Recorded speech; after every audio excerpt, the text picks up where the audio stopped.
Welcome to Great Books, wherever you are today. Hi, Diane. Hi, Lisa. Hi, Randy. I give it a few more seconds for people to join. Is it Here they possible to are. see them? Can we do gallery? Oh, I would have to promote them to Okay, the never mind. panelists. So that's what we're going to do when they have questions. But I'm not going to impose the video on people right now. Okay, great. So while people come in, I'm honored to be able to introduce Linda today for the second session. And yes, Jim would love to be here, but he is up in the air at this moment, flying to Mexico for the chart pilgrimage, which is Teotihuacan this year.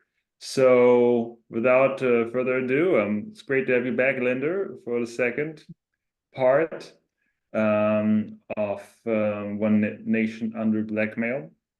And yes, I'm going to give it over to you, and you can do your presentation. Then towards the end, you guys, if you would like to chime in, and I can promote you also to become a panelist so we can see you and speak to you, just raise your hand, and then we'll have a conversation afterwards. So thank you so much, Linda, and I'm looking forward to this final part on this wonderful, complex book. Thank you, Georg, and welcome everyone. It's really good to be back with you again. And yeah, we're going to do the second book today, and it really picks up, from the first session that laid out the kind of the groundwork of the players and the enterprise and the complexity. Today, we're going to go more into the players with the sexual blackmail, and then we're going to transition into technological blackmail. And I think, the most important aspect that I would highlight are the relationships. You'll see a lot of overlap from session 1 and session 2 and how it's evolved over time. And to keep in mind that it's still evolving today. It didn't just die with Jeffrey Epstein's death, and it didn't begin with him either. He was just kind of the middleman in all of this. So I'm going to share my screen now and let's see. Okay, so this is volume 2, and on the left you see Jeffrey Epstein. The right, that is Robert Maxwell, and I will be going into detail about his role in all of this. And he is the father of Ghislaine Maxwell, who was Jeffrey's co-conspirator. He had 7 children, and he also had, in addition to Ghislaine, he had twins, Isabel and Christine, who were very involved in internet and software development, and they will play a big part in this later.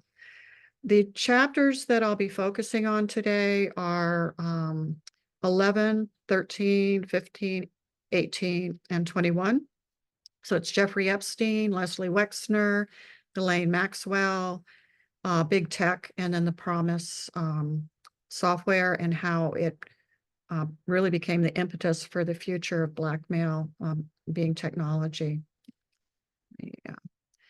The illegal we do immediately. The unconstitutional takes a little longer. Actually, now I've got my picture up in the, okay, the legal we do immediately. The unconstitutional takes a little longer. But since the Freedom of Information Act, I'm afraid to say things like that. That was a quote from Henry Kissinger in 1975. And he was National Security Advisor from 1969 to 1975 and Secretary of State under Nixon and Ford. So we're going to begin with 3 different quotes. So this one, I mean, he's really admitting, that there is illegal activity and some of the things are unconstitutional. Senior advisor to Bush said this next quote, and it was recorded by Ron Suskind of the New York Times in 2004. So it's 20 years ago. We are an empire now, and when we act, we create our own reality. You're studying that reality. While you're studying that reality, judiciously as you will act again, creating new realities, which you can study too. And that's how things will sort out. We're history's actors, and you, all of you, will be left to just study what we do.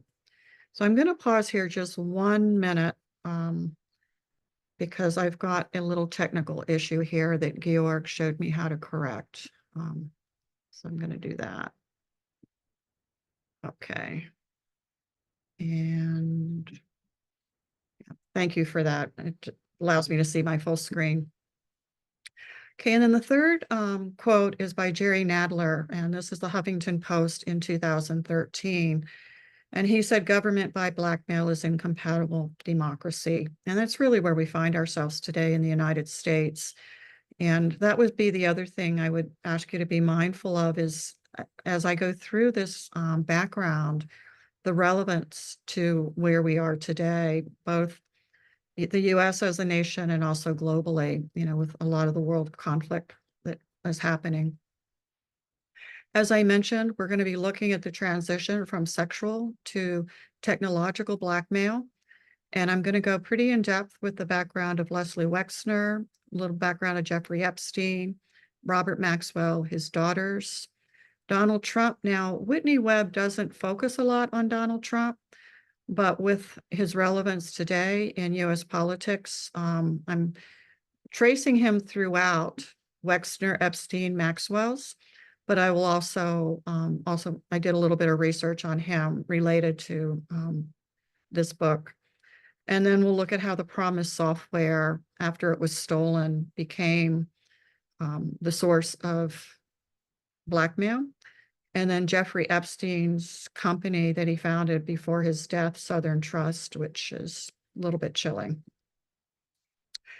I'd like to just comment briefly on the 2 questions that were raised at the end of last session. I thought they were brilliant questions, and I reflected on them a little bit. So it was how to host the material without disassociating, and also how to host evil. So one thing that is helpful to remember is that disassociation is a useful survival strategy. It's actually our innate intelligence. It kind of is a shock absorber for our psyche or our soul until other capacities are developed. So we want to honor that. And it's also the materials an opportunity to develop our capacity for courage and curiosity in the face of fear or sense of powerlessness. It's also helpful to find right relationship with our personal power and the ability to host more of life. And also it's important to bring the material into relational resonance with someone whose wisdom you trust. And again, the student portal can serve that purpose.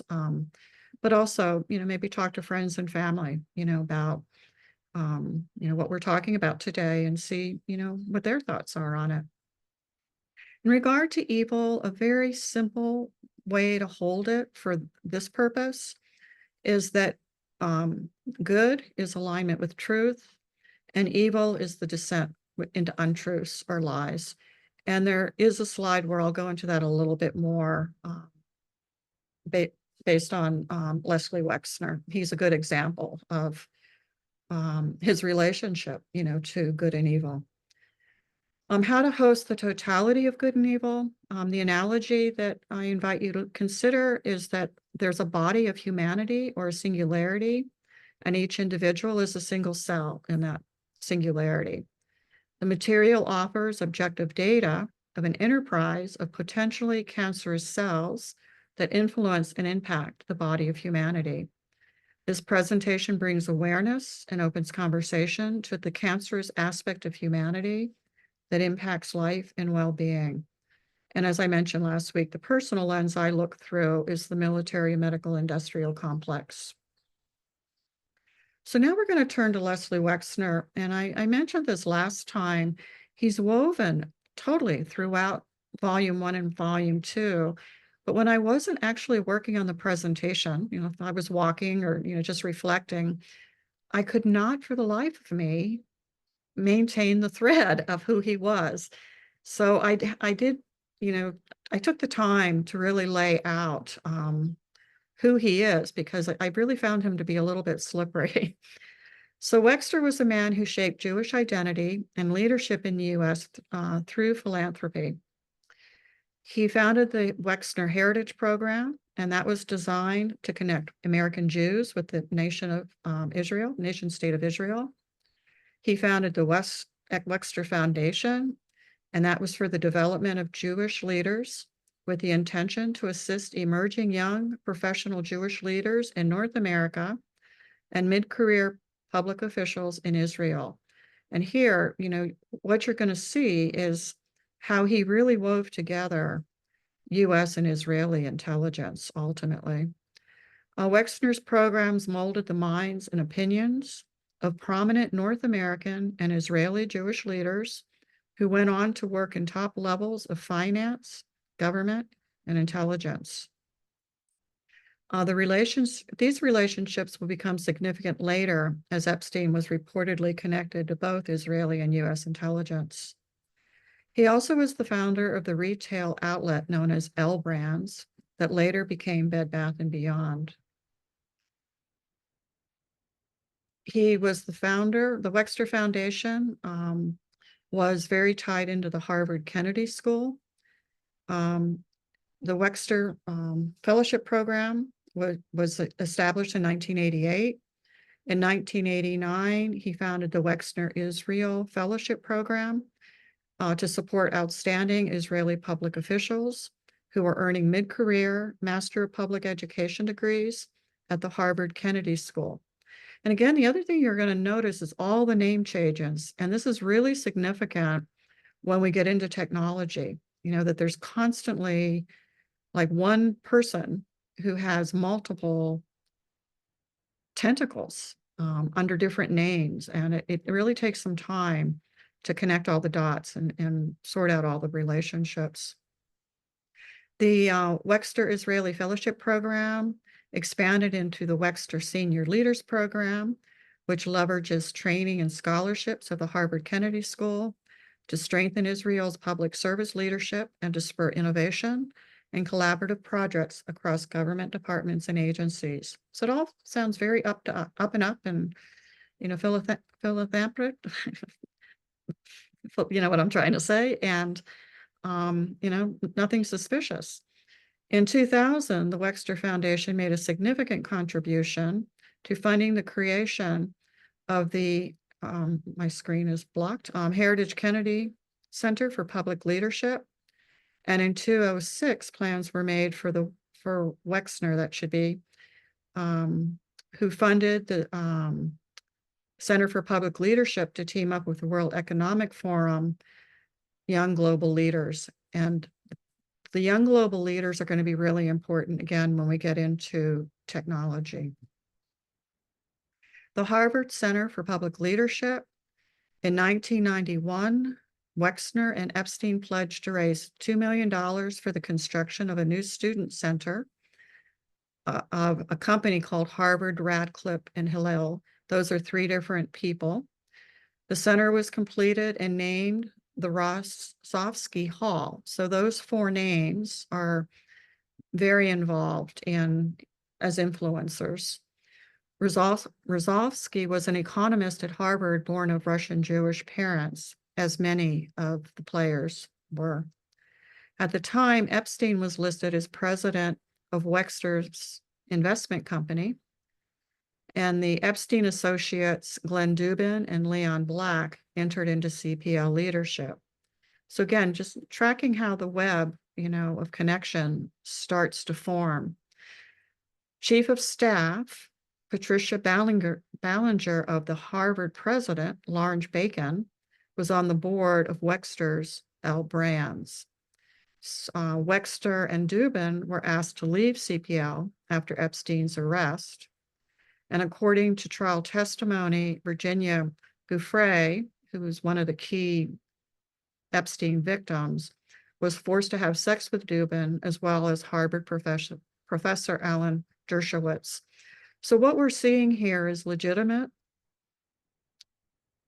enterprises starting to mix with intelligence, as well as the sexual blackmail and academia, actually.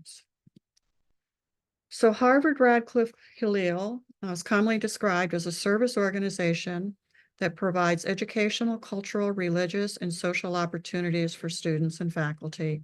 And again, a really worthy initiative. Just going back to Alan Dershowitz for a moment.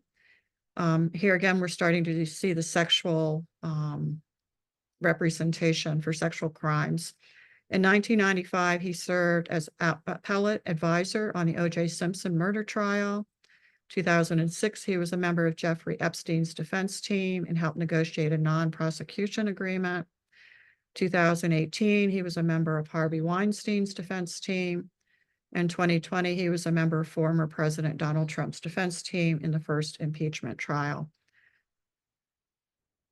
A little bit about L Brands. I won't go too much into this, but it was a global retail company in the US and Canada. The well-known stores were Victoria's Secret, Pink, which was Victoria's Secret for teens, which is significant here. The Limited, Express, La Senza, Henry Bendel, and Abercrombie and Fitch. These companies go back to 1892, when Abercrombie and Fitch filed Chapter 11. The brand maintained, and the Limited bought the brand in 1988. Then they sold it in 1999. The Limited was sold to Sun Capital, and then Henry Bendel, after 100 years in business, they closed in 2019. In 2021, L Brands was renamed as Bath and Body Works, Bed Bath and Body Works, that should be. Okay, this is where it gets interesting with Leslie Wexner, and the question about evil comes in here. The dark side of his philanthropy. He was a billionaire with a spiritual affliction. This is according to New York Magazine. In that article, Wexner self-identified as experiencing the book. Now, I don't know Yiddish, and a lot of this will be also French, which I don't speak. So I apologize in advance for pronunciations. But de book is a Yiddish word translated as nervous energy, impatience, or anxiety. It's an itchiness of the soul. And I would describe it as addictive tendencies and/or unresolved transgenerational trauma. De book from the Britannia Encyclopedia is a Jewish folklore term for a disembodied human spirit that, because of prior sins, wanders restlessly until it finds a haven in the body of a living person. Unlike spirits that have yet to move on, but possess good qualities, such as the maggot or a burr, the book almost always tends to be malicious, which is often translated as demon. And so this, starts to touch into the question of good and evil. In Wexner's own words, his book makes him wander from house to house, wanting more and more and swallowing companies larger than his own. It compels him to accumulate more money and power with no end in sight. He later referred to his book as an integral part of his genius, as well as keeping him out of balance and emotionally stunted. And Donald Trump also refers to his own genius, and he has many characteristics and similarities to that of Wexner. Okay, the Mega Group was co-founded by Leslie Wexner, and we remember Charles Bronfman. He was the whiskey man from Session 1 out of Canada. And the Mega Group were Jewish entrepreneurs. It was co-founded in 1991. 1991 is a pivotal year. It was the year that Epstein set up his blackmail operation with Ghislaine.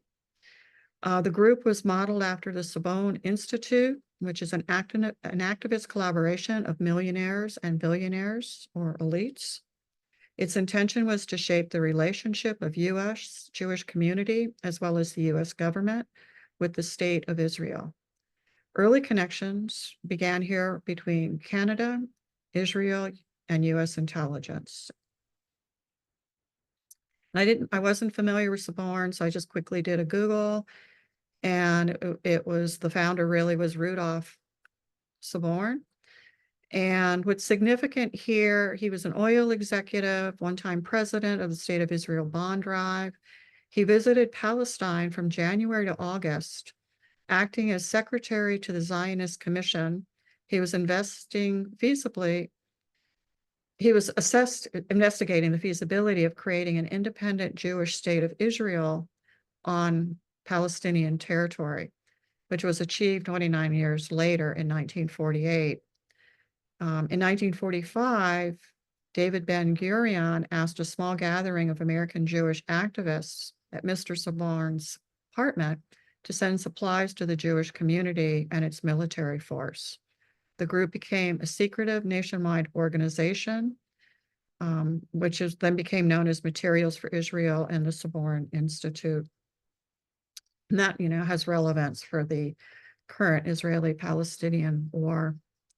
Many megagroup members invested their money and power to influence and control Jewish identity. Megagroups' charitable interests often were a cover for lobbying activities on behalf of Israel. And by way of example, Wexner employed Epstein, who was tied to Israeli intelligence and also working with Ghislaine Maxwell to influence operations targeted at the sitting president of the United States. Israel Prime Minister Netanyahu was alleged to have used blackmail against sitting President Bill Clinton based on phone conversations between Clinton and Monica Lewinsky, which he tried to use to pressure Clinton into pardoning Jonathan Pollard. If you remember, Pollard was convicted for espionage for selling U.S. secrets to Israel. Clinton denied the pardon of Pollard. Wexner met Epstein in 1986 in Palm Beach, Florida. Wexner hired Epstein in 1987 until 2007 as his financial manager, giving him full power of attorney. Wexner was the primary client of Epstein, who claimed to only work with clients with a net worth of $1 billion US or greater. And then Wexner later purchased one of Epstein's New York properties. What we're doing here is just starting to see the weaving of Epstein, Trump, and Wexner. Jeffrey Epstein, his background this material is going to be pulled from 5 different chapters. Epstein was part of a covert power structure, the enterprise, that yielded blackmail, bribes, and assassinations as their weapons of choice. So he was the key player with the blackmail. He was the one really pulling the strings of all of these people that, are being identified both last session and this one. His background: he was born January 26, 1953 in Brooklyn, New York. He excelled in mathematics and music in high school. He graduated at age 16, having skipped 2 grades. He attended the Interlochen Center for the Arts, which will be significant later, for his skill on the bassoon in high school. He was also claimed to have been very, very good on the piano. He later used his connection to recruit teens with musical abilities into sex trafficking. He attended New York University for 2 years, but dropped out before graduating. He was hired at the Dalton School in 1974, which is a private school in Manhattan, by prior headmaster Donald Barr, who was the father of William Barr. And I'll share a little bit more about them in a minute. He taught mathematics and physics and also coached the math team, even though he did not have a college degree or teaching credentials. So Donald Barr, as I said, he was the headmaster of the Dalton School, and he was actually headmaster before Epstein started working there, but it looks like he hired Epstein. So Donald Barr was the son of an economist and psychologist, and he served in OSS during World War II. He worked as a literary editor, taught English at Columbia, and began a series of conferences in 1955. So this goes back a ways, on the identification, guidance, and instruction of the gifted. These programs expanded to the School of Engineering, and the conferences led to a science honors program offering classes to gifted high school schoolers. He also ran the Talent Preservation Project, a massive research and therapy program for high school underachievers. So later, when we will close with Epstein's last enterprise, and he too was targeting the gifted and the marginalized student. And this is my thought, but I feel it's possible that Barr met Epstein in this capacity while he was in high school, and that Epstein may have been groomed himself while in high school, and as he participated in these programs. As I said, he was the headmaster of the Dalton School. He left under unfavorable conditions. The claims are that he meddled in admissions process of prominent students, would which would relate to Epstein. Although not headmaster at the time Epstein was hired, it's believed he hired Epstein as headmaster, as the current headmaster at the time denies hiring Epstein. Soon after leaving Dalton, he published a science fiction, which is interesting, about power, drugs, and sex called Space Relations. And his son, William Barr, served in the CIA from 1971 to 1977, which overlapped with years his father was headmaster at Dalton. William Barr also served as Attorney General during the George H.W. Bush and Trump administrations. And Barr was Attorney General in the Trump administration when Epstein died while in federal custody. So now I'm going to go through different phases of Epstein's evolution: Wall Street, the financial, the sexual, until we get into the tech, his identifying as a tech investor. So after leaving Dalton, he was hired by Wall Street firm Bear & Stern. His focus was U.S. tax codes and how the elite could avoid paying taxes. He was fired in 1991 due to suspicious activity. Vanity Fair reported insider trading with Brofman, which again, this is not Samuel Brofman of Prohibition, but his son, Edgar.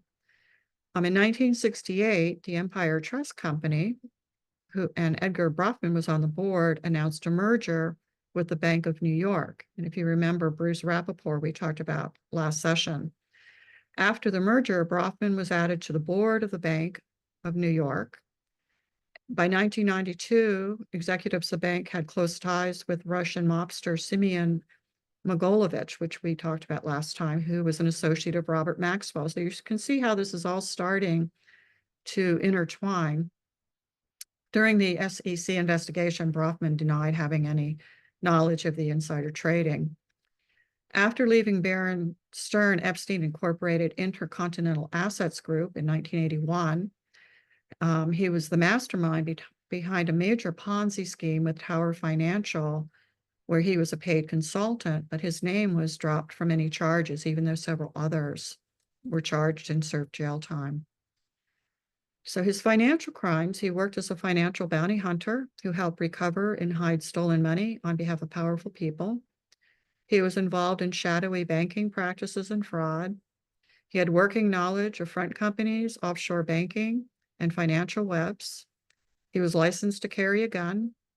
He has been described as not having a moral compass and was also highly intelligent. His real crimes were financial and later technology related. The sexual, he was very instrumental in that, but I think it was also, his addiction that got him in trouble. Epstein made his money from business links with Bill Gates, Donald Trump, and Ohio billionaire Leslie Wexner. Those were his major money sources, it appears, until his last venture, which he made very fast money from the banking and pharmaceutical industries.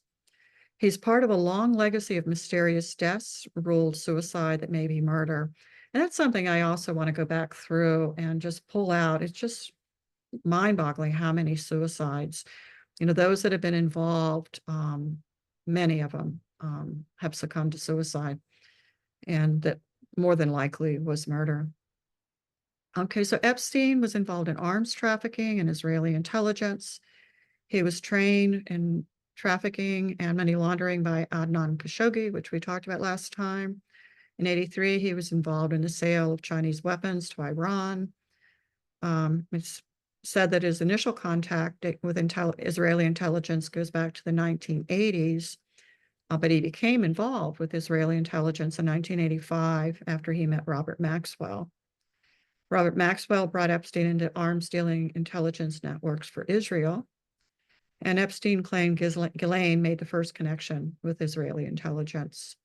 It's also speculated that he was a double or triple agent. The double agent would be Israel and the US. I'm not sure. He has ties to Austria, France, Germany. I'm not sure what the third nation would be, or intelligence.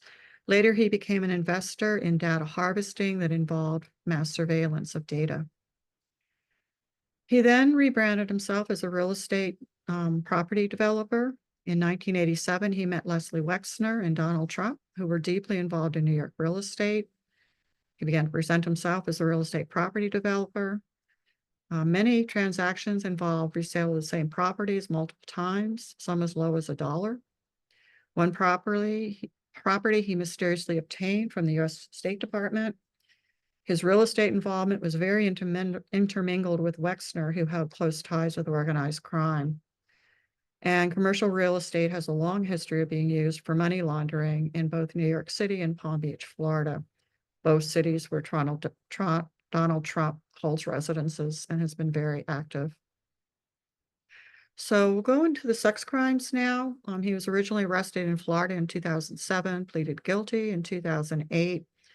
He was charged for child prostitution, soliciting prostitution. He was given a sweetheart deal by Alex Acosta, who was told basically to stand down as Epstein was tied to intelligence. After his arrest, he rebranded himself as a tech investor. And in 2012, he founded the tech company Southern Trust, whose mission statement involved DNA data mining.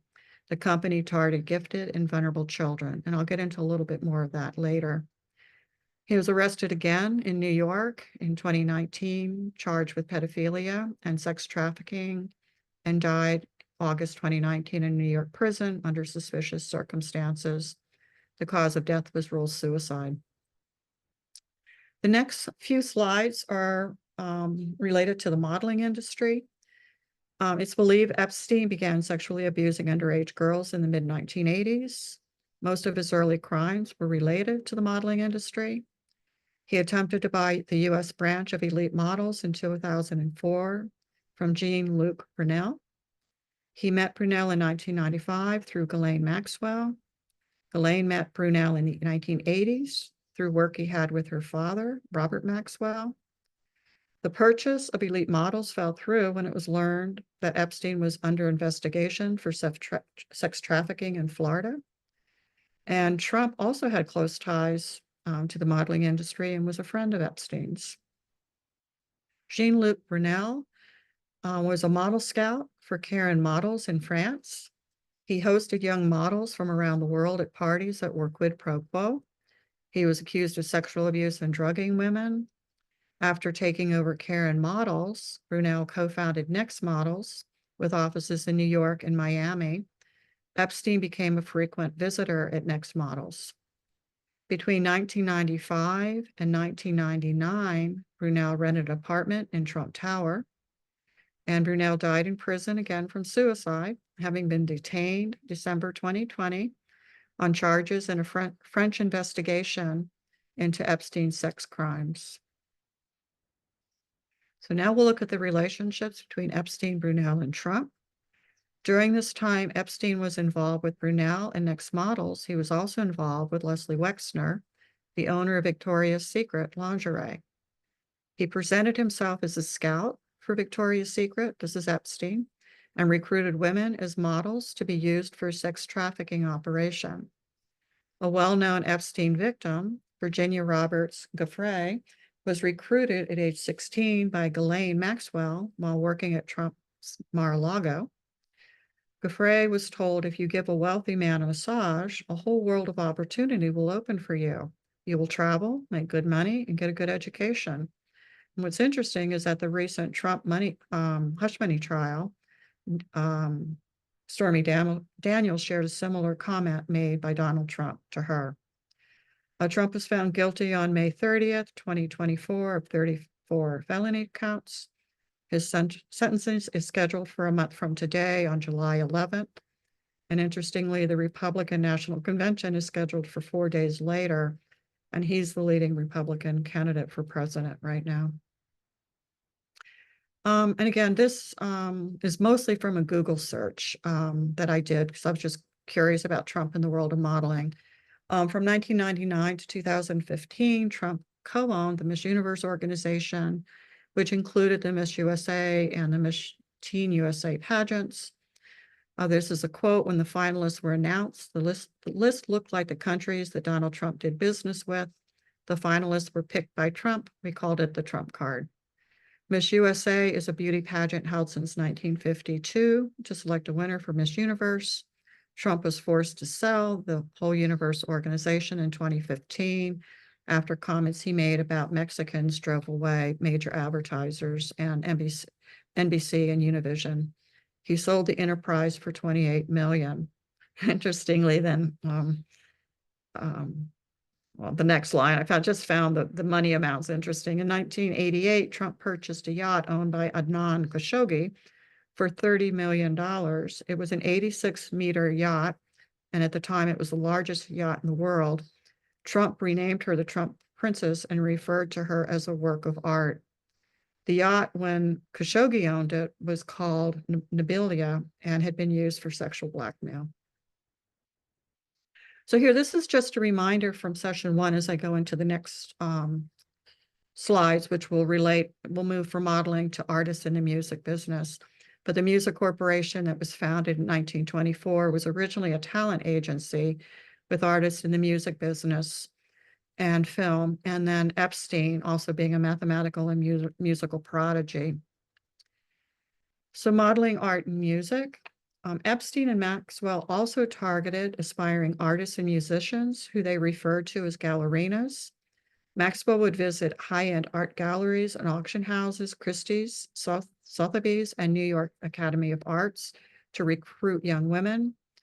Sotheby's was owned by Wexner mentor, A. Alfred Taubman, and Wexner was also on the board of Sotheby's.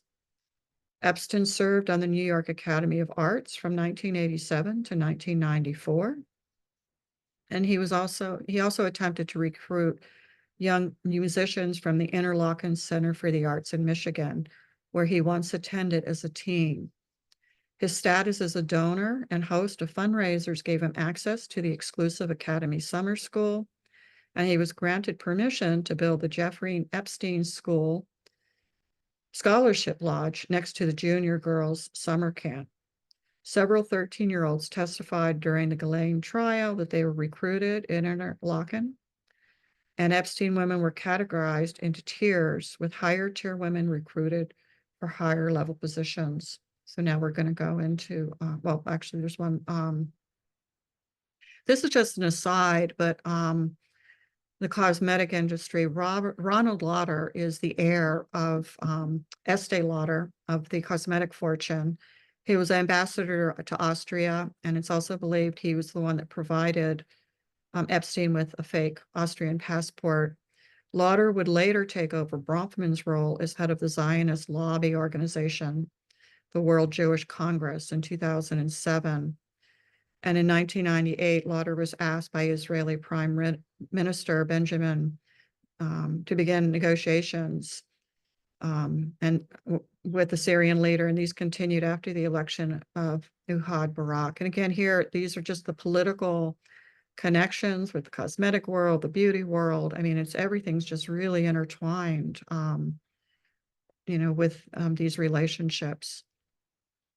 So I'm going to go into the higher tier of Epstein's sex trafficking operation because it ties into the tech trafficking or the technological blackmail. These were women, they were groomed to be girlfriends and wives of the elite and claim Epstein helped to advance their careers and their advance into these elite social circles. So they speak very highly of Epstein, whereas, the ones that, felt taken advantage of and, had basically pressed charges against him did not feel that way.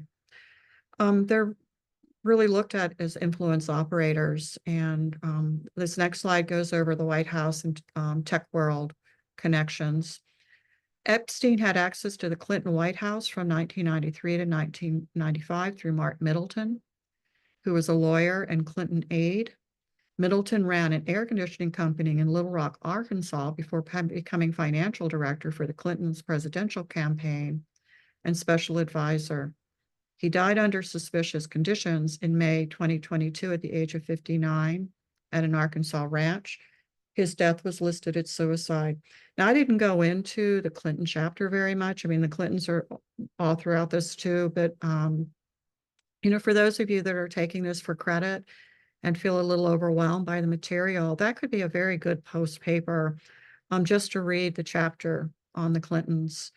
And, based on, what's presented, in these two presentations, to mine that chapter, I think that might be, more manageable than trying to make sense of, the whole 2 volumes.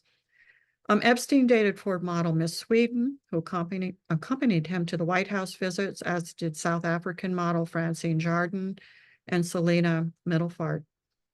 After dating Epstein, Middelfart dated Donald Trump just prior to Melania.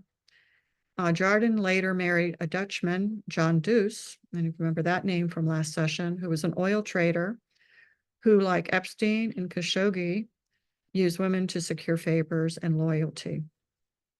Deuce was arrested for money laundering and charged with banking without a license. Women escorted Epstein to the Clinton White House as part of influence operations. Nicole Junkerman, she was one of the higher tier. She plays a pretty big role, and she also will play a part in the software part of this. She was a German model with elite modeling who Epstein brought to the White House to meet with 2 senators. She also escorted wealthy older men at Microsoft social events. She later became a partner in an Epstein-founded company called Carbine 9/11, which I'll go into. And that was chaired by former Israeli Prime Minister Ehud Barak.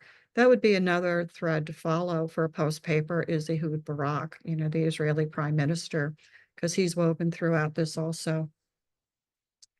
Melanie Walker, she amazing upper tier, modeling upper tier, trafficking and high tech. So I'm going to go through this slow because it's just fascinating how interwoven. There's 2 slides on her. She was recruited by Epstein in 1972 as a model for Victoria's Secret.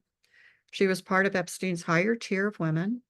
She stayed in Epstein's sex trafficking apartments during visits to New York, and she's now a neurosurgeon. After graduating from medical school in 1998, she became Epstein's science advisor, and I would assume she was a part of his last venture. She attended a birthday party celebration at Windsor Castle in 1999 for Prince Andrew with Epstein and Ghislaine. She later moved to Seattle and began living with a Microsoft executive, Stephen Shinovsky, during a time when Epstein and the Maxwells were cultivating relationships with Microsoft executives. Shinovsky served as a board partner at the venture capital firm Andreessen Horowitz, a firm that backs Carbine 9/11, where Walker served on the board. The firm also backs Israeli intelligence tech company Toka, led by Ehud Barak, where Walker currently is a director to the president. She was hired as a senior program developer for the Bill Gates Foundation in 2006. She advises the World Health Organization, which is closely linked to Bill Gates. The British Broadcasting Corporation, better known as BBC, received millions of dollars from the Bill and Melinda Gates Foundation. She currently is co-chair for the World Economic Forum's Global Future on Neurotechnology and Brain Science. And she was previously named a Young Global Leader, which was what Leslie Wexner's organization. This was just an aside that was in the news yesterday. So just quickly, Robert Millian was a billionaire, and he was just arrested on May 30th for crimes dating from 1994 to 2006 for sexual assault and sexual exploitation. 21 charges, 10 women, some under the age of 14. He lavished them with money, gifts, clothing, and paid generous incentives for them to recruit other women, very similar to Epstein and Ghislaine. He was a former owner of Future Electronics. That's how he made his money. He's 80 years old now. He suffers from Parkinson's disease, and he claims his state of health prevents him from defending himself, and his attorney claims he's unable to appear in court. Miller and his associates were investigated in 2009. However, no charges were filed then. The investigation continues as more women come forward. So I think more and more is going to be revealed, with these. Okay, I'm going to go through the Maxwells, and when I get to the technological, I did a really deep dive in that, but I'm aware I'm not going to have time to do that. So I'm going to just do a quick overview of that, and then I'll get back to Jeffrey Epstein and his involvement with software and technology towards the end of his life. So Robert and Betty Maxwell, they were the parents of Ghislaine. He was Czech-born. He was a publishing tycoon in the UK and an Israeli intelligence agent or spy. He was married to Elizabeth Betty Maxwell, French-born Holocaust survivor or scholar, and she had French citizenship. Robert was Jewish and Betty was of the Huguenot descent. I wasn't familiar with that, so I did look that up. They had 9 children, and the ones that, really are significant to this is Ghislaine, and then the twins, Christine and Isabel. Kevin and Ian went on and took over their father's businesses after he died, but they're not going to feature too much here. He went from poverty to multi-billionaire on subsidized money stolen from a Mirror Group pension fund. 1989, he took over Macmillan Publishers and purchased the New York Daily News in March 1991. He became a partner with Tennessee Senator Howard Baker in a business venture in 91 called New Star. A lot happened in 1991 with these players. And then Baker was vice chair of the Senate Watergate Committee and Reagan's chief of staff after the Iran-Contra scandal. It's reported that Robert Maxwell had no loyalties other than to himself, which sounds very similar to Donald Trump. And he died in 1991 on his yacht, the Lady Ghislaine, under suspicious circumstances. Again, his death was listed as suicide. Family believes it was murder. So the Huguenot, I was just interested, and they're French Protestants based on the teachings of John Calvin. Due to religious persecution, they were forced to flee France in the 16th and 17th centuries. Some remained practicing their faith in secret. Their motto was after the darkness, the light. In God's light, we see light. That's from Psalms 36:9. There are many common surnames, Andrews, Baker, Barber, Cross, Fox, and interestingly, White. U.S. founders, John Adams, John Hancock, Thomas Jefferson, George Washington, Paul Revere, and Alexander Hamilton, who was the first Secretary of the Treasury, are Huguenot descendants, as is Al Gore. And 21 of the first 43 presidents were of Huguenot descent. I thought that was very interesting. Just briefly, the relationship between Robert Maxwell and Jules Kroll. Robert Maxwell, towards the end of his life, it was October 1991, hired Kroll, who was a private investigator, to look into conspiracy to destroy his financial empire. A commonality among those that have committed suicide is paranoia. So, towards the end, he felt there was a conspiracy to ruin him, but Kroll was unable to provide information Maxwell requested prior to his suspicious death on his yacht. So it sounds like his fears were valid. Kroll and Associates was founded in 1972, was known as the CIA of Wall Street. It hired former FBI, CIA officers, British M16, and Israeli Mossad operatives. So he was well informed to do the job. It just sounds like he didn't have enough time. Kroll had ties to U.S. and Israeli intelligence. French intelligence alleged it was a CIA front. So at this point, I get really curious as who was behind, all these suicides. And my conclusion is what seems glaringly obvious to me in Section 2. You don't hear much about organized crime. And I think at this point, they have been really interwoven so deeply into all of this that they're the ones that carry out the murders. That's just my sense. I don't have documentation of that. That was just my sense in reading this. In 2020, a former Kroll employee, Roy Den Hollander, was accused of murdering the son of New York Judge Esther Salas as she was preparing to preside over a case involving ties between Jeffrey Epstein and the Deutsche Bank. Jonathan Bush, who's the brother of George H.W. Bush and uncle of George Bush, was president at the time Kroll hired Robert Maxwell. So he was president of Kroll Associates and also former, let me say this again. So Jonathan Bush was the brother of George H.W. Bush, and George Bush was president at the time Kroll hired Robert Maxwell. And then Bush is also was also former CIA director. Sorry about that. Jonathan Bush was on the corporate advisory board of Kroll Associates. Kroll was hired by Clinton during his presidential campaign. So, I mean, he crosses over both the Bush and the Clinton administrations. He also managed security of the World Trade Center after the 1993 bombing. And weeks prior to 9/11, he worked closely with John P. O'Neill, head of security at the World Trade Center. And here again, you know, it ties into the conspiracy theory about 9/11. It seems like Kroll is in the middle of that. Ghislaine is self-identified as an internet operator. In the 1990s, she's discreetly built a business empire as opaque as her father's. She was secretive to the point of paranoia, and her business affairs deeply mysterious. She ran a blackmail operation on behalf of Israeli intelligence with Epstein after her father's death. Appears that she transferred her financial dependence from her father onto Epstein. Maxwell sex trafficking operation was global. They recruited girls from Eastern Europe, Southeast Asia, South America, France, and US. The investigations, however, seem to be limited in scope, mostly to the US. Ghislaine had a helicopter pilot license that allowed her to transport women anonymously.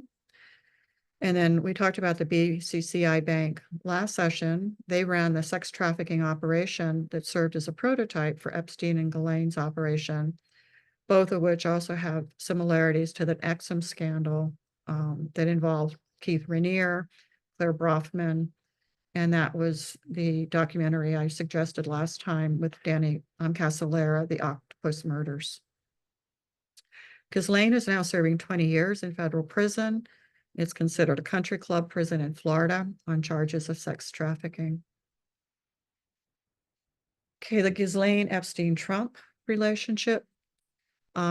Ghislaine and Epstein's relationship became public in 1999 at the Plaza Hotel in New York City at a tribute dinner hosted by her father. The hotel was later identified as the site of a sexual blackmail operation by Roy Cohn and his mentor, Louis Rosenthal. And if you remember, Rosenthal Brofman were featured during Prohibition. The Plaza Hotel was purchased by Donald J. Trump in 1998, and Trump was Roy Cohn's protege.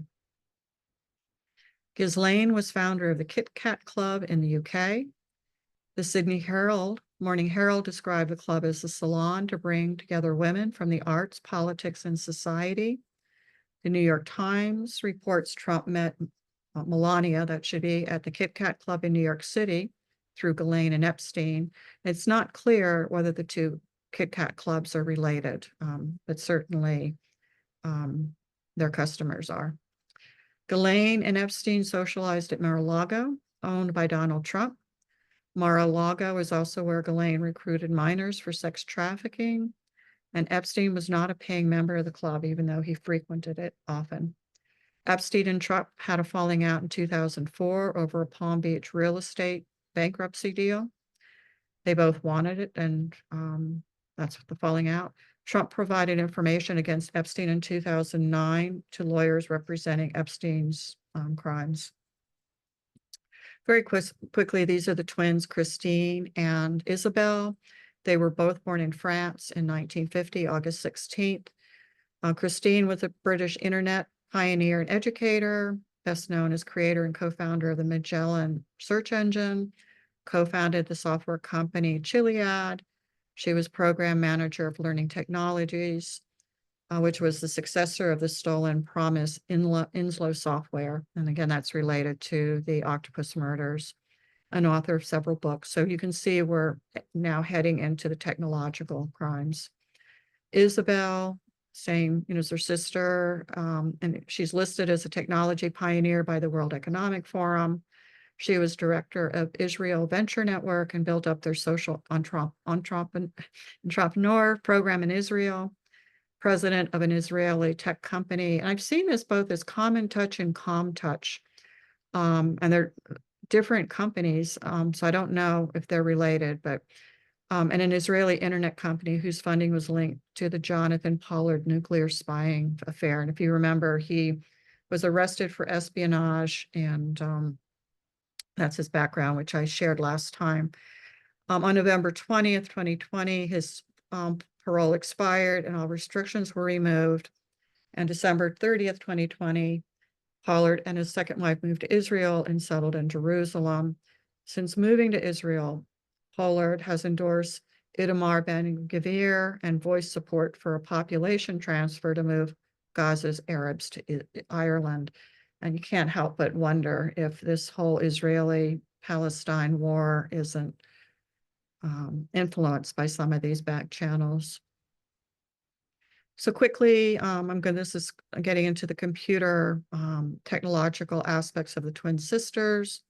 At the time of their father's death, Christine was president and CEO of Robert Maxwell-owned Israeli intelligence front company, Information on Demand, where her sister Isabel also worked. The company was used by Robert Maxwell to sell the compromised Promise software to the US government. Christine also founded Research on Demand, which specialized in internet and big data analytics for telecommunication firms that later overlapped with the McKinsey Group. Christine and Isabel continued their father's intelligence link work with stolen Promise software, adding the revolutionary new internet technology, which they viewed as an opportunity to build upon their father's legacy. They founded the McKinsey Group, an internet services company, with their husbands in January 1992, and Ghislaine Maxwell also had a stake in the McKinsey Group. Alliances were formed by all three Maxwell girls with Silicon elites.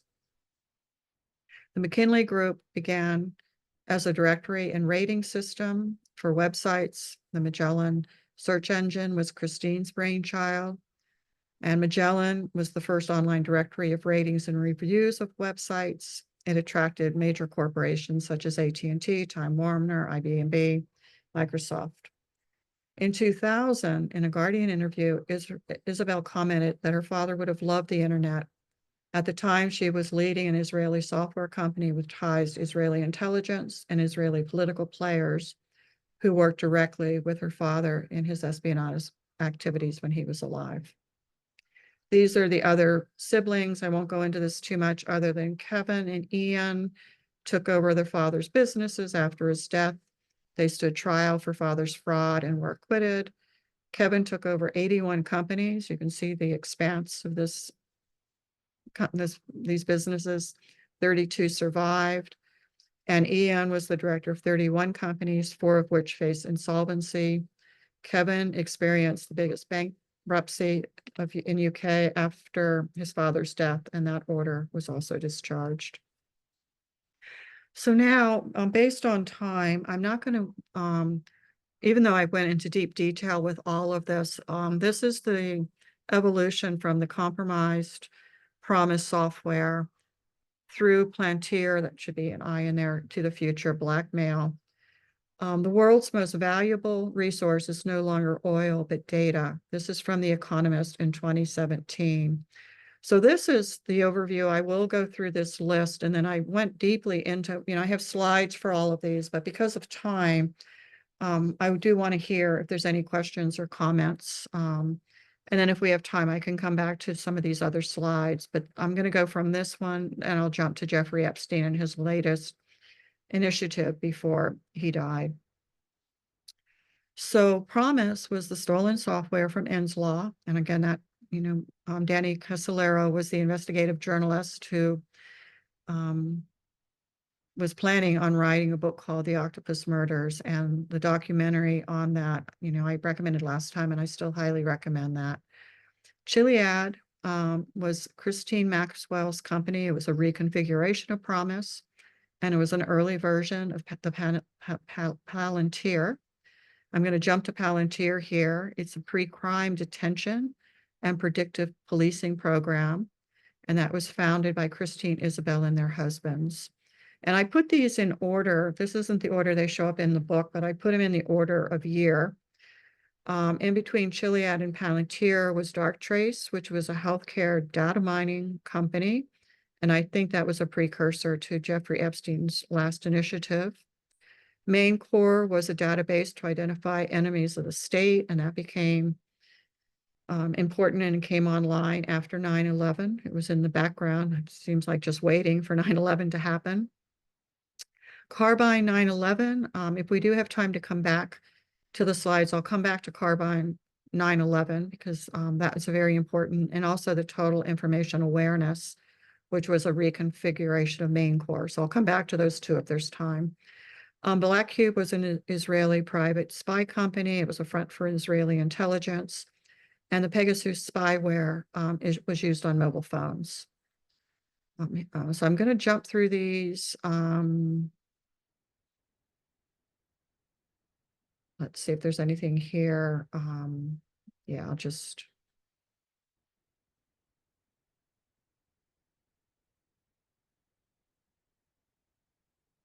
Yeah, I'll come back to these if we have time.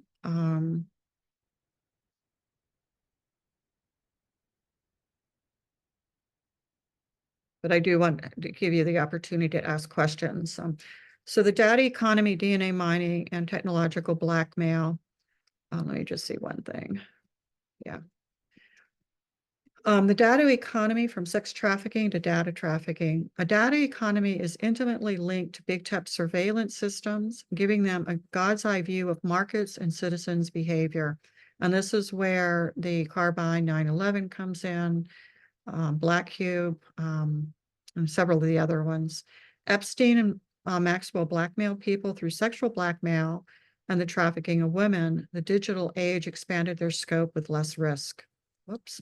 They were well aware of how the digital revolution reshaped blackmail, as bugged software was much more cost-effective and efficient than human spies. And you can see, Ghislaine had, contacts with her twin sisters and her father to the software.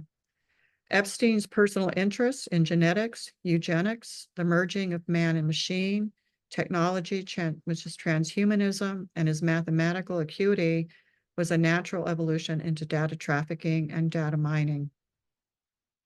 Jeffrey Epstein had a Frankenstein-like plan to analyze human DNA in the U.S. Virgin Islands that reportedly pulled in $200 million in 2 years. Expert told Business Insider, Epstein's genetic research plans were outlandish and far-fetched, although some elements were based in reality.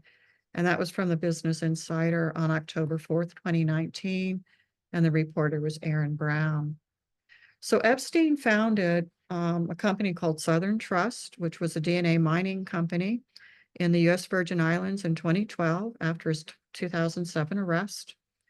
As I said, it was a DNA mining firm that conducted biomedical research targeted at gifted and underprivileged children and those on the autism spectrum.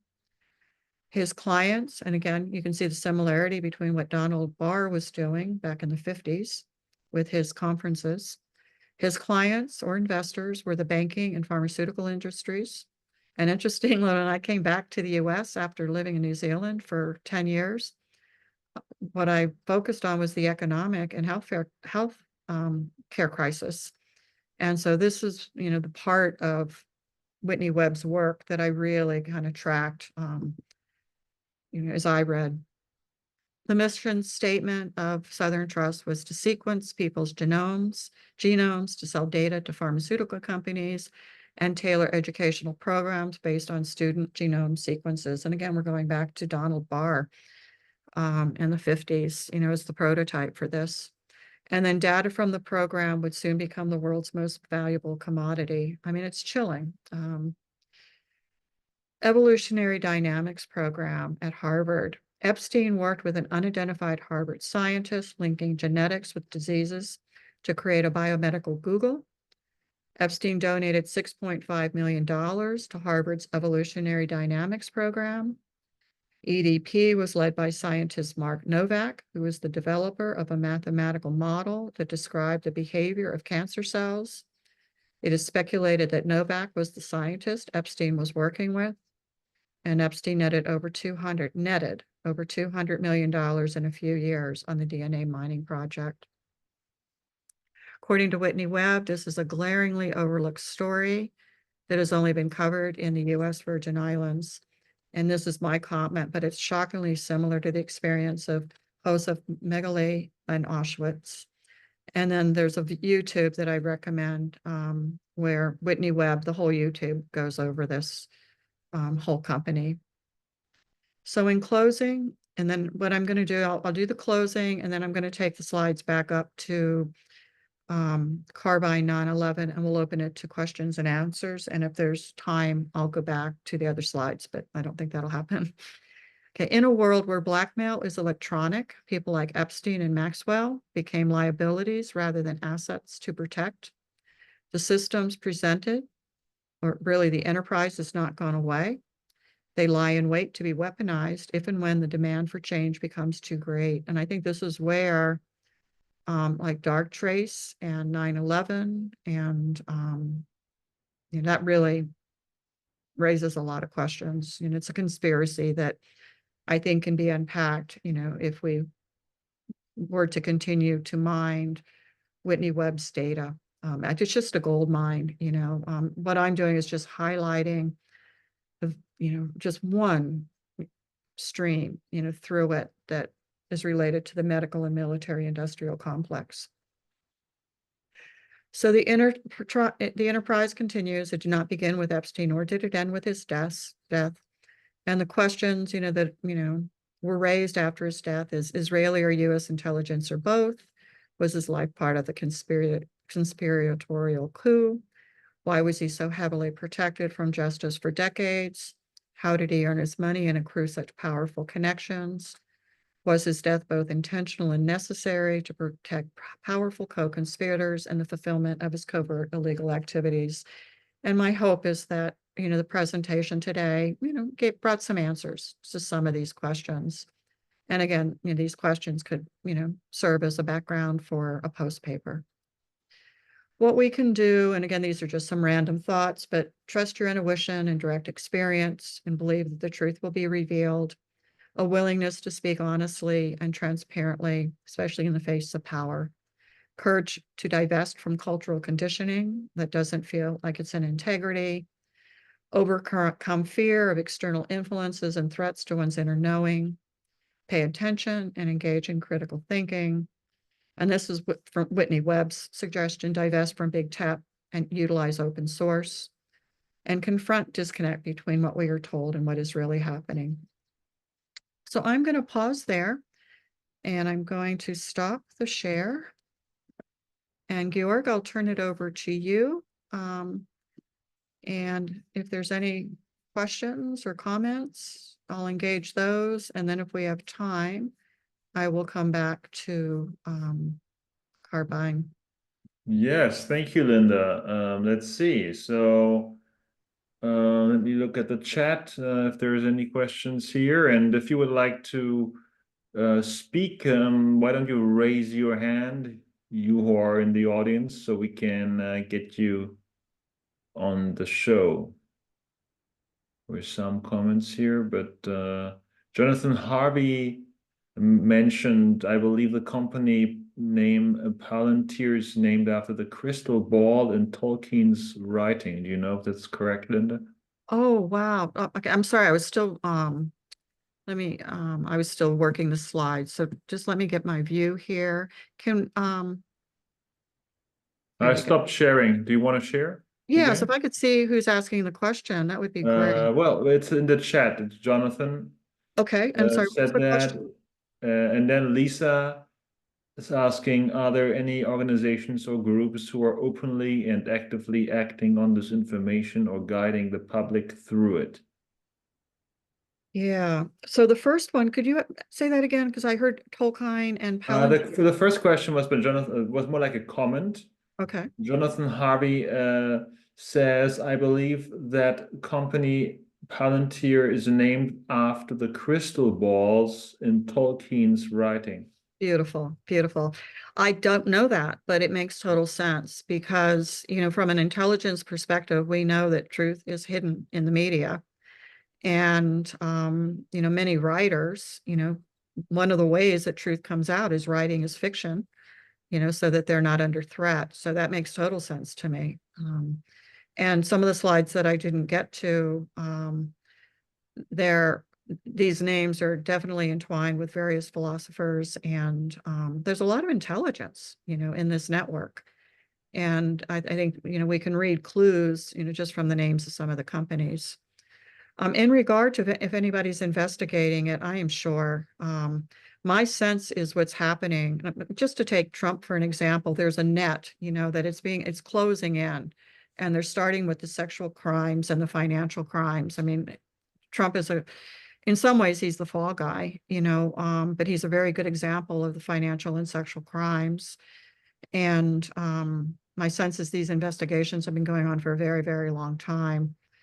I'm surprised Ghislaine is in jail and that she wasn't suicided, because she's, key player, but I guess they felt she has such valuable information that if they can get her to speak, it's worth keeping her alive. But whoever these people are that can infiltrate, federal prison systems, if indeed they are murders, I mean, it's all speculation, but if it has been murders rather than suicide, whoever those players are, and I suspect it's organized crime.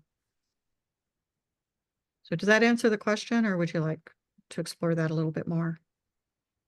Well, let's see. Lisa, if you want to raise your hand, you can speak to Linda. Just I mean, I'm very interested in, people who want to have this conversation. But I will say in high school, I was told I should be a defense attorney. And instead I became a therapist because I love, just working with the psyche, all these elements, good and evil I can do within the human psyche. But flags of one family. And I just love following these clues, and so if anybody's interested in ongoing dialogue, and I'm totally interested in that. And I'm sure, there's investigations going on.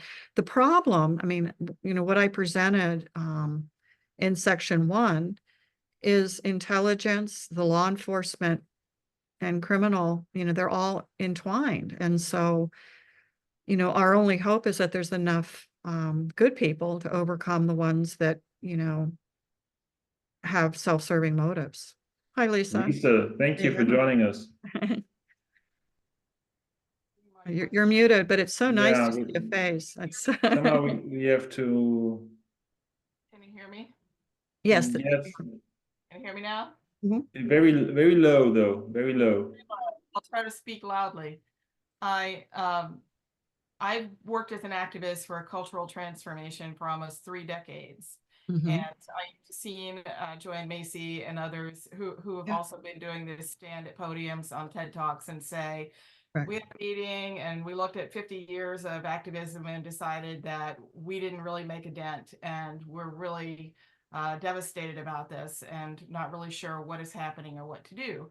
And I feel like with all of this going on in the background at this high level and all the trickle down effects of this re-traumatizing effect, especially, that all of these different, it seems like that this human collective trauma is just a cancer trying to perpetuate itself, as you've said, and I think she says in the book. So I'm just wondering, who are the people out there who are brave enough to actively talk about how this is a problem for us with our cultural transformation?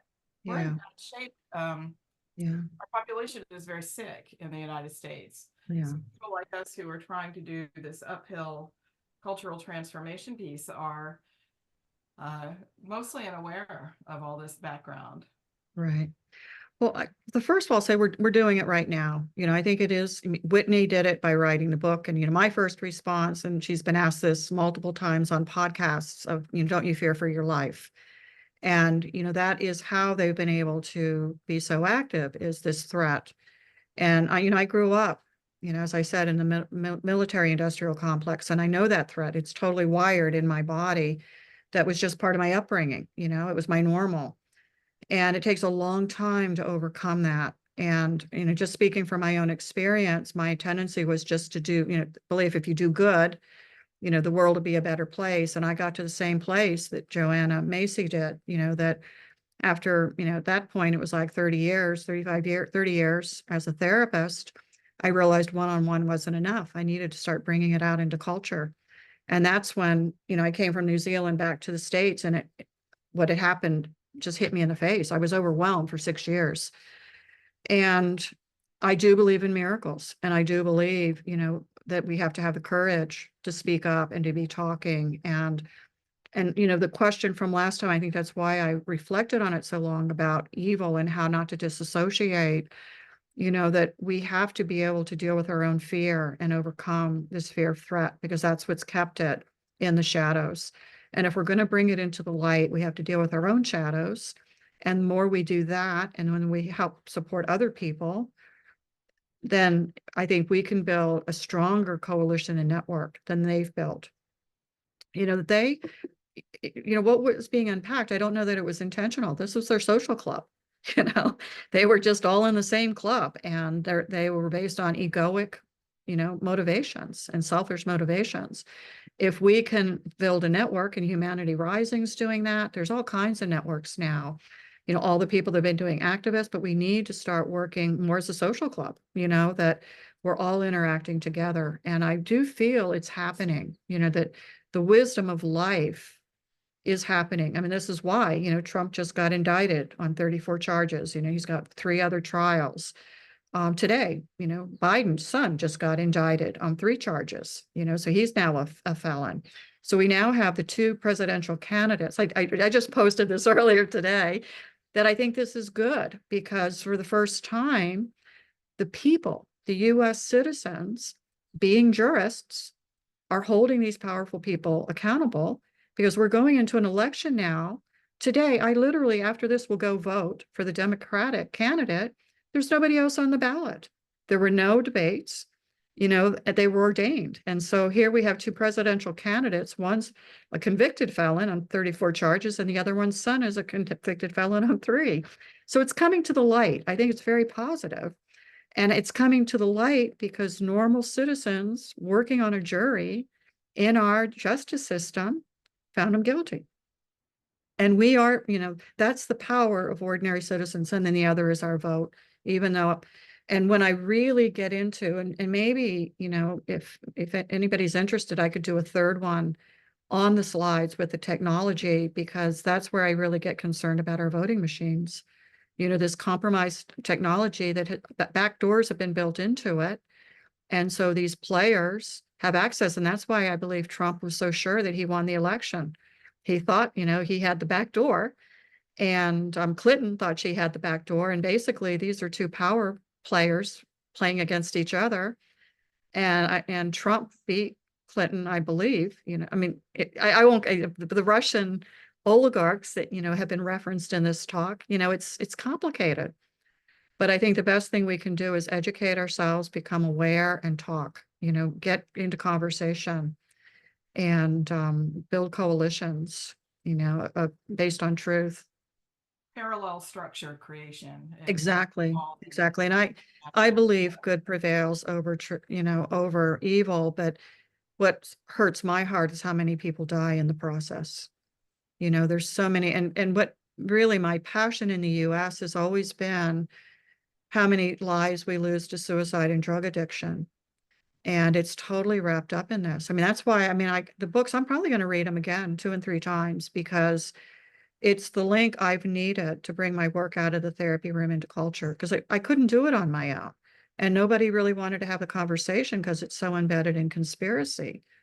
And, I grew up knowing that conspiracies are true. There's truth in them, so.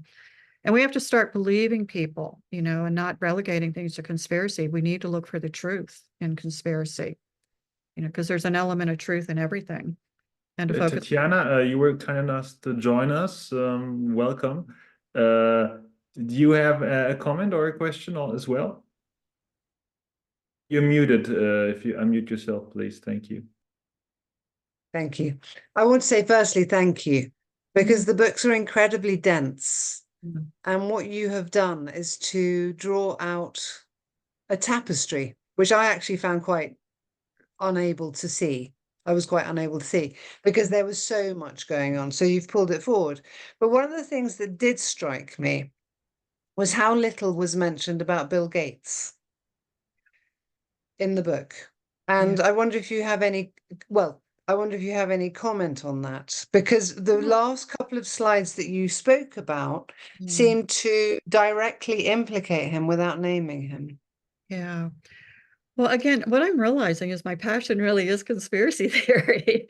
And so first off, thank you for your comments. I really appreciate that. And secondly, if you're a student in the great books, that would be a great post paper, you know, to do is on Bill Gates. But if you look at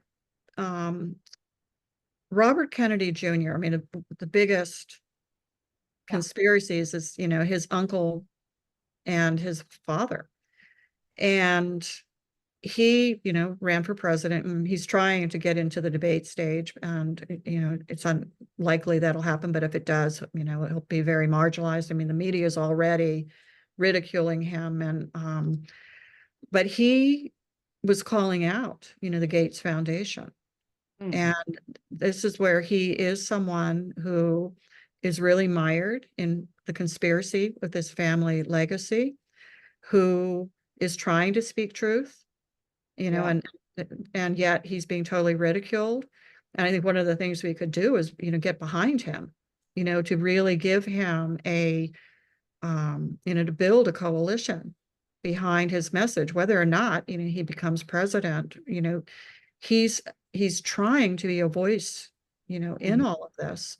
And he does have, you know, a following, but it's totally been ridiculed and marginalized. So that would be a great post paper, you know, to tease all that out. And also there was another Jackie Onassis was in the material. I mean, again, every line, everything I read, I was falling between the lines, you know, through the whole thing, but that was another piece. I remember when she got together with Onassis, she had said, they're killing Kennedys. I need to get my children out of the country. And again, you know, JFK Jr.'s death, you know, was that suspicious? You know, so there's just, I would really, you know, unpack the trail of whatever controversy has your attention. Here, 9/11 features, you know, the 1993 World Trade Center bombing. You know, it's like, if people get in the way of agendas, they'll go to any length. And it's what does first of all, I wanted to draw your attention to what I found on the internet when I found out that Palantir was crystal. It's in the comments, but it's absolutely, it brought me to my next point. And that is that we're talking about humans, but there is also a feeling of, as you pointed out, the Dybbuk or the evil that lies beneath. And one of the understandings of evil is that it has to speak its truth. So it has to be out there. Yeah. So when I read about you know, you have to say, I am this evil. And then everyone goes, oh, okay. And they just carry on with their daily business. And but it's been said. And so it has to be, you know, it's in the world. Right. Exactly. And what was fascinating is when I looked up the description of let me just have a quick look, of the Palantir, it said, sorry, it's just on this. Here we go. The Palantir were stones that could be used in communication with one another, and also to see many things across the face of the world. When its master looked in it, they could communicate with other stones, and anyone who might be looking into them. People of great power could manipulate the stones to see virtually any part of the world. Chills. I mean, absolute chills. Cool is that? Well, what I'm touched by right now is this is how excited I got with the material, because I would go on these tangents and look things up. And this is the kind of collaboration I get really excited, you know, because we're getting into the archetypal, you know, with it. And these elite live in the archetypal realm. You know, they draw from that realm. They're not mired in having to work every day for a living. And so these are the archetypal energies, both good and evil. So that's absolutely fascinating. Yeah. Okay. So so to have a collaborative talk, ongoing talk, would really please me and serve me. I would love that. I would absolutely love it. We'll talk to Jim Garrison and see what his thoughts are on that. Because you know, my byline in my work today is where conversations run deep. You know, and well, two things I'll share to that. Years and years and years ago, when I first started, I had a client, very sweet woman, but she came in and she said, I could come in here and tell you I killed somebody and you'd still be very kind and loving and nurturing. And I looked at her and I said, well, I would be curious as to what prompted you to do that, but I would have to report you. And, that's kind of what we're dealing with, that we Yeah. have to, have compassion and find the Mhm. truth, but also, there are boundaries around this Yeah. for the good of, human nature. And yeah, and then the importance of the conversations. I really think Mm. that's going to be the key. It's Well, yeah. no, but what you said is true. I mean, what they've done is they've created a social network, Yeah. but we can too. We must too. Not we Right. can, we must too. Right. Yeah. Right. Well, let's talk to Jim. We can collaborate on something. Yeah. And thank you so much. It has been absolutely illuminating. Oh, good. I'm glad you So enjoyed it. thank you. Yeah. Okay, thank you so much. Are there any further questions in the chat or by raising your hand and joining Linda? Or maybe Georg, you have a comment? No, actually, this time around, I don't have one at this moment. Oh, well, looks, doesn't look like it.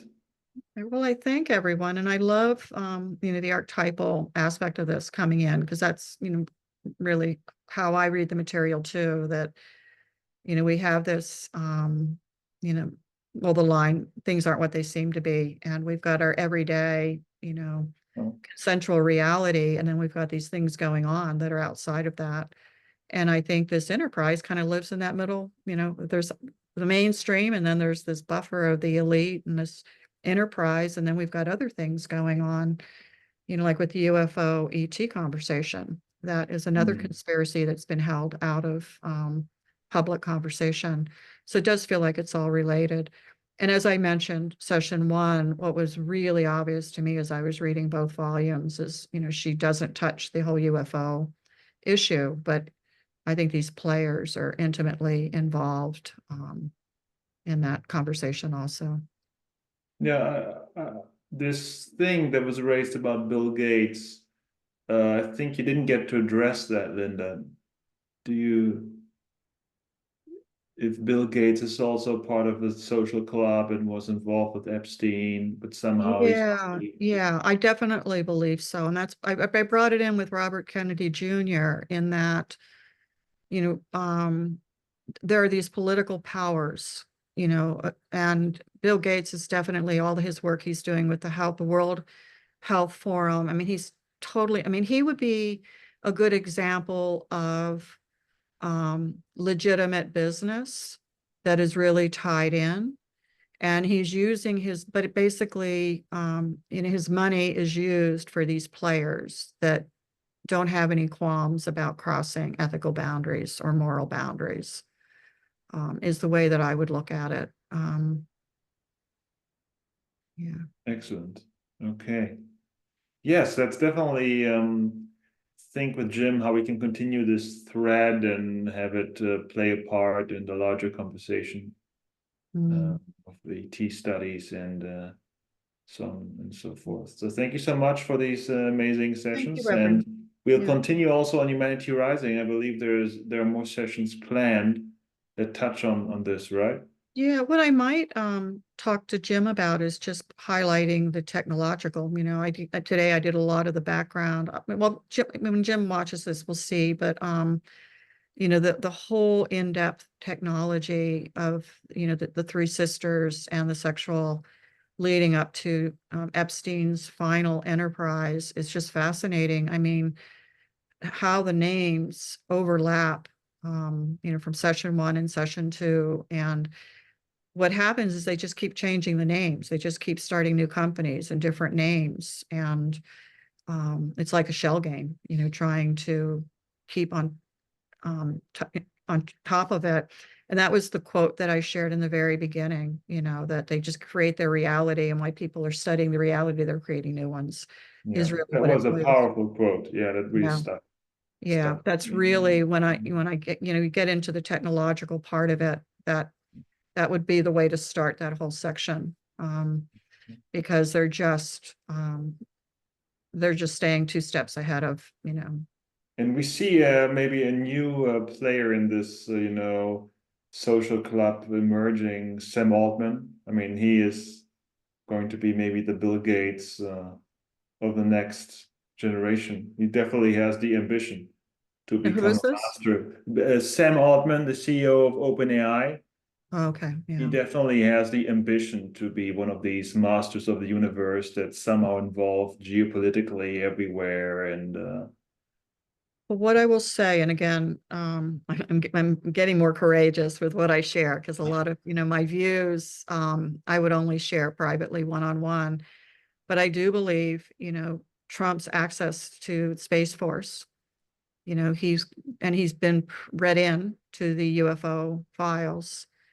And that's where I think he's got such strong support no matter what he does, are the people that want the power, that's inherent in this technology, the alien technology, and then also the AI technology, the transhumanism, and the link between, biological, our biology and hybrids and transhumanism. It's, and again, other reading, I mean, I'm deeply into another book right now that's just as powerful, and I'm mining just as much, is this, this stuff goes back to the 40s, 50s, and 60s. This is not new material. It's just now coming, I think with the internet, it's coming into public view, and they can't keep it under wraps anymore. But, this has been, the elite are the elite because they've been privy to things that we aren't. And they just keep, forming companies and coalitions and marketing it as things we want and we need. And we're kind of numbed by consumerism and, the new toys, but we're children in the game. We're not realizing that we're just pawns, and they keep making money to keep investing in other things that aren't for the greater good of the whole planet or for humanity. And I don't know, I find it exciting, and I've always been a believer that the truth will be revealed.